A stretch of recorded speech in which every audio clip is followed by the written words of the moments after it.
নমস্কার, আমি astrologer anise Mukherjee এবং অ্যাস্ট্রোলজি বিষয়ক টক শোতে আপনাদেরকে সবাইকে স্বাগত। যারা দীর্ঘদিন ধরে জ্যোতিষ শাস্ত্রের বিভিন্ন আলোচনা, আমার বিভিন্ন ভিডিও ফেসবুক, ইউটিউব এবং ইনস্টাগ্রামে দেখছেন, বুঝছেন এবং আমার সঙ্গে জুড়ছেন বিভিন্ন সেশনের মাধ্যমে, তাদেরকে বিশেষ বিশেষ ধন্যবাদ। আজকে এই ভিডিওটি তাদের জন্যই করা যারা জ্যোতিষশাস্ত্র নিয়ে নারাজ বা জ্যোতিষশাস্ত্র, স্পিরিচুয়ালিটি এই জিনিসটাকে ঠিক বুঝতে চাইছেন না, হয়তো কোনো জায়গায় গিয়ে ঠকেছেন বা কোনো জায়গা থেকে তাদের বিশ্বাস হারিয়েছে।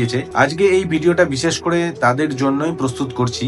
আমি প্রথমে একটি গল্প শোনাই, সেই গল্পটা শুনলে আপনারা কিছুটা বুঝতে পারবেন। একটা সাধু একটি গ্রামে থাকতেন এবং একটি প্রত্যন্তর গ্রামে তার কুটির ছিল। সেই কুটিরের মধ্যে উনি সাধুর জীবন যাপন করতেন। হঠাৎ করে একদিন একটা ইয়াং লোক তার কুটিরে পৌঁছয়। তিনি কোথাও থেকে শুনেছেন ওখানে একজন সাধু থাকেন এবং তার কুটিরে তিনি পৌঁছন এবং তার কুটিরে পৌঁছে তার মনের মধ্যে হাজার সন্দেহের কথা তিনি প্রকাশ করতে থাকেন, যে স্পিরিচুয়ালিটি কেন,